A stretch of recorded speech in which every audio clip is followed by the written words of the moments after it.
Mesdames et messieurs, nous assistons à une performance des plus exécrables. Je n'ai jamais vu jouer à jeun comme ça depuis qu'on était, même en Pro D2, on n'a jamais joué comme ça. C'est quoi sur le terrain? Le Stade Français aujourd'hui a été éclaté, mauvais comme jamais. On va perdre contre eux avec une performance encore plus mauvaise.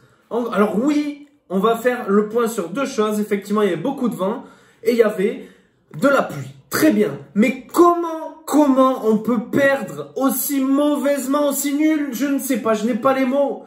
Je n'ai pas les mots pour la prestation qu'on a faite. Il y a un problème. Il y a un problème. Alors je suis d'accord, les joueurs ont été éclatés. Mais il y a un problème plus au-dessus, c'est pas possible. Pourquoi Hugo Verdu? Hugo Verdu toute la première période. Est-ce que c'est l'OSUC qui t'a dit ça? Pourquoi tu vas taper je ne sais combien de chandelles, je ne sais combien de jeux au pied en première période? Tu vas taper comme ça alors que tu as le vent contre toi et que tu as le soleil qui vient dans la gueule. Mais pourquoi? C'est pas logique. C'est pas logique, toute la semaine, on est là dans les journaux. Je sais plus que c'est qui parlait Briat ou quoi. Oui, il faut qu'on se parle entre nous, mais parlez-vous. Ça s'est pas fait, là. Il y a personne qui a parlé. Vous êtes parlé ou vous êtes regardé comme ça, là? Oh, mais c'est incroyable. Je peux même pas critiquer l'arbitrage parce qu'il a été nul aussi. On est d'accord. Tout le monde, le match, c'est un match purge. Je n'ai jamais vu un match aussi nul, aussi éclaté, aussi pourri. Quel mauvais match. J'ai perdu 1h30 de ma vie. C'est pas possible. C'est pas possible. J'ai perdu 1h30 de ma vie. Je vais essayer de me calmer parce que c'est quand même hallucinant. Il faut faire un changement fort à jeun. Il faut faire un changement fort. Ça peut pas continuer comme ça. On peut pas continuer comme ça. L'OSUC, ça dégage. Démissionne, frérot. Démissionne. T'es fini. Tu sers à rien, mec. Les joueurs, ils sont encore plus pourris qu'avant.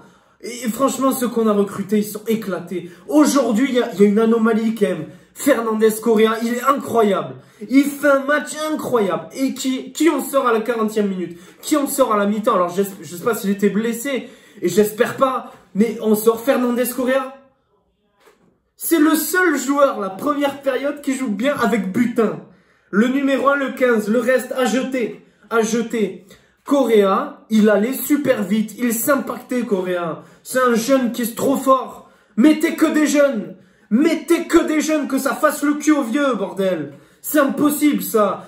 Correa, incroyable. Fernandez Correa, incroyable. J'y retiens. Et parce qu'il aurait pas dû sortir à la première période. Il était super fort. Il courait plus vite que nos ailiers. Il courait plus vite que nos centres. Correa, il allait trop vite. Mettez-lui en 15. En 14. Mettez-lui en 11. Mettez-le en arrière. Que des Coréens. C'est incroyable. J'arrive pas à comprendre. Je ne comprends pas. Il n'y a rien à comprendre. Mettez des espoirs. Mettez les espoirs à jouer. Et alors là, je tiens à dire tous ceux, parce que on le sait, il y a beaucoup de supporters à Genève qui sont là, qui critiquent tout le temps la charnière. Ouais, Abadi, Lamouli, faut trouver un 10, faut trouver un 9. Mais les gars, vous avez vu la prestation aujourd'hui de Lamouli, ça a été un des seuls qui s'est donné parce que lui, Lamouli, et ça, il a toujours été là. Et ça, vous avez tendance à l'oublier, vous les supporters, tout le temps à dire Lamouli, il est nul, tout ça. Et ben Lamouli, quand il est là, lui, il est là. Il reste là et il essaie de faire les choses. C'est incroyable. C'est incroyable. Le reste à jeter. Et Verdu. Et après, on critique Abadi. Abadi, il n'a pas le niveau. Mais vous avez vu ce qu'il a fait, Verdu, aujourd'hui? Oh là là, incroyable.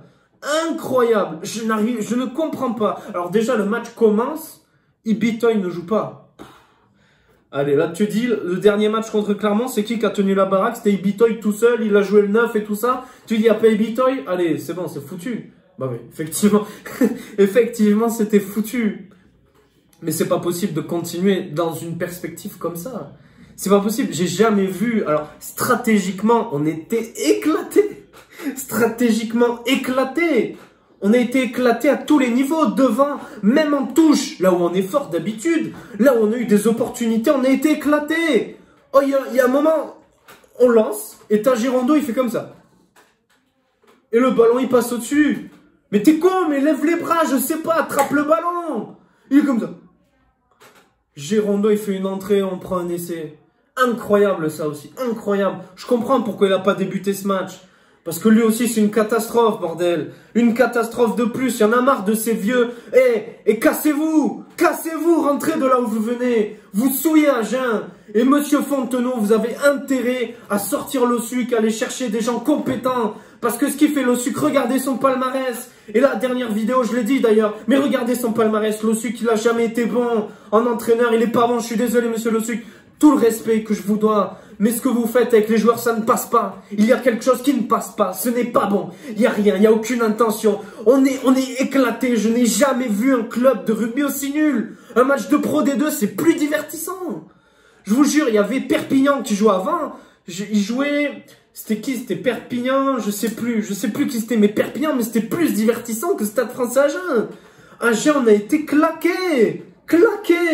Incroyable de jouer comme ça, et ça c'est du rugby professionnel. Mais mettez les gars du RCBB, mettez Bonne en compte, mettez l'US Fumel ou Pauillac, je sais pas. Mais mettez pas cette équipe là. Mettez pas cette équipe, c'est un scandale pour tous les Agenais. Et remboursez tous les supporters. Remboursez tous les supporters qui ont payé je sais pas combien pour voir cette purge. Oh là là, ma voix en vrille. Mais remboursez en entier, vendez le stade, arrêtez avec votre projet. On a un beau logo et on est incapable de le défendre. On est la loose du rugby moderne aujourd'hui. Ce soir, on n'a rien montré. On s'est rendu sur le terrain et on n'a rien fait. Et je pourrais dire, Rocco-Dourou, éclaté, pareil, ça dégage, Rocco-Dourou, Vaca, Decron, il y a eu de l'intention de Decron, mais il y a de l'intention avec lui, et ça c'est bien. Tolo, aujourd'hui, il a été inexistant. Mais comment vous voulez qu'il existe? Tolo, il est bon en 15. En 14, il est inexistant. Bordel, c'est incroyable, ça. Qu'est-ce que vous voulez qu'il fasse quoi que ce soit? De toute façon, il n'y a personne pour lui donner le ballon. Vaca en 13, on continue. On continue avec Vaca. Va-t'en, bordel. C'est incroyable, je suis désolé, mais c'est scandaleux. Et cette fois, je vais pas m'en prendre à l'arbitrage. Mais il y a un moment où c'est du foutage de gueule. Je suis désolé, il y a beaucoup de supporters agenais. On n'a pas honte. Mais si, on est dégoûté. C'est du dégoût, c'est incroyable. Même, tu mets 15 supporters agenais comme ça pris au hasard. Je suis sûr qu'ils jouent mieux que tous les joueurs. Je suis sûr qu'ils mettent plus de points. On met 3 points dans ce match. 3 points. Et Verdu, mon Dieu, qui nous fait une Lagarde, Verdu. Putain, on aurait pu recoller 6-6 au moins, mais non. On tape en touche et ça rentre même pas en touche. Mais c'est incroyable ça. Mais c'est incroyable. Mais je ne comprends pas dans des moments cruciaux. Qu'est-ce qui se passe dans votre crâne? Qu'est-ce qui se passe? Où est l'OSUC? C'est pour ça que je comprends pas. L'OSUC, casse-toi. L'OSUC, tu sers à rien. Si les joueurs ils font n'importe quoi, à un moment, d'accord, on peut dire ils sont pourris, ils sont nuls, mais ils sont pas cons. Et les joueurs, ces joueurs en l'occurrence, Verdu, tous ceux qui sont rentrés, ils ont joué très bien auparavant. L'an dernier, on a fait des très beaux matchs, et il y a 2 ans sur les Jardins, encore mieux. Mais là, c'est scandaleux. C'est scandaleux. On leur a enlevé leur niveau. Je sais pas ce qui se passe. Ce que vous travaillez en entraînement, ce que vous travaillez la semaine. Mais est-ce que vous travaillez au moins? Est-ce que vous travaillez? Moi, je travaille comme ça. Je fais un match comme ça, une réunion importante où je suis nul comme ça. Mais mes boss, ils me dégagent. Ils me virent. C'est incroyable. Faut arrêter, faut se prendre en main maintenant. Alors parlez-vous entre vous, clairement. Mais faut un changement au-delà. Faut un changement là. Monsieur Fontenot, faut un changement. Et j'en appelle à vous, monsieur Fontenot. Il faut prendre des décisions. Prenez exemple sur tous les grands clubs qui virent leur entraîneur. Parce que ça ne va pas. Et aujourd'hui, ça ne va pas. On perd contre Clermont. Et aujourd'hui, contre le Stade Français, si le Stade Français avait été bon comme Clermont, on aurait pris 20 points pareil en première période. C'est juste que le Stade Français a été pourri aussi. Alors il y a un moment, c'est pas possible. On ne peut pas faire des prestations comme ça, autant d'affilée, et ne rien faire. Stade Français a joué très mal. Et si on continue comme ça, on ne va rien gagner. On va tout perdre et la Pro D2 nous attend. Là, on continue comme ça, s'il n'y a pas de changement. S'il n'y a pas un changement radical là, mais c'est fini les gars. C'est fini. Le top 14, c'est fini. Bye bye votre projet de stade. Mais cassez-vous. Ça sert à rien. Ça sert à rien, bordel. Investissez dans des coachs plutôt. qui soit bon et pas ces trucs là sans stratégie, sans rien. On a une occasion d'essayer et on la met même pas.